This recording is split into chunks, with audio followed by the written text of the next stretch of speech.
Imam Ali ya gamu da abubuwa iri-iri malam.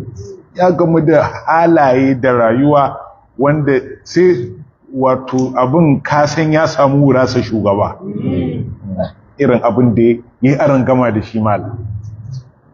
Ya gamu da kalubale a rayuwarsa iri-iri. Ka duba ta hakimin da aka yi malam. Su fa wa'annan khawarijawan fa su suka ce da lokacin da su ‘yan Sham suka ɗaɗɗaga ƙur'anai, aka ɗaɗɗaga ƙur'anai ana cewa la hukuma illa lillah. Imamu Ali ya ce kar ku yadda da abin da suke faɗa, ku ci gaba da yaƙarsu. Sai suka ce da imamu dole a yadda da hukuncin Allah.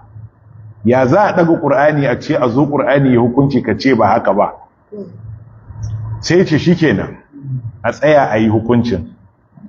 Kuma wai ana tsayawa kuma can ‘yan kwanaki ya suka dawo suka ce don mi isa ka yadda ka ce a yi hukunci da ƙur'anin nan. Nan fa suka ware ƙalla mutum 12,000 suka je suka zauna a wani gocewa yanzu abokin gaban su Imamu Ali ne kurum.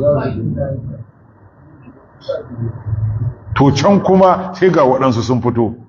Ai dama asali kai ne annabi ma dama. Ya sha wahala mala. Shaddun nasu bala'an al'ambiya'u sun mal'amsalu fal'amsalu.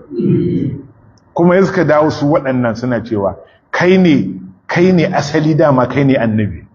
Da mala'ika Jibrilu ya zo kawo wahayi sai ya kasa gane gunwa ma aka yi koshi. Sai ya tafi ya gun shugaba ya kai masa sako. Kaji nasu ya dinga fama da su.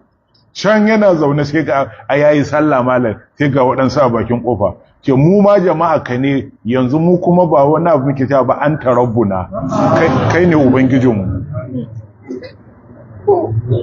Malam wannan bawan Allah ya sha tashin hankali a duniya malam. Amma saboda ƙarfin murasa malam da isamu haka kafafuwansa ba su rawa ba. Haka ina tafi akan lamarin shugaba. Nan ne zaka ji su Imamu Ali suna cewa yadda suka samu irfani gurin annabi in an fito da jahannama sun ganta tsoron su da Allah ma ba zai karu ba. In an fito da aljannar iya yadda suke dai daga nan iya inda za su tsaya kenan.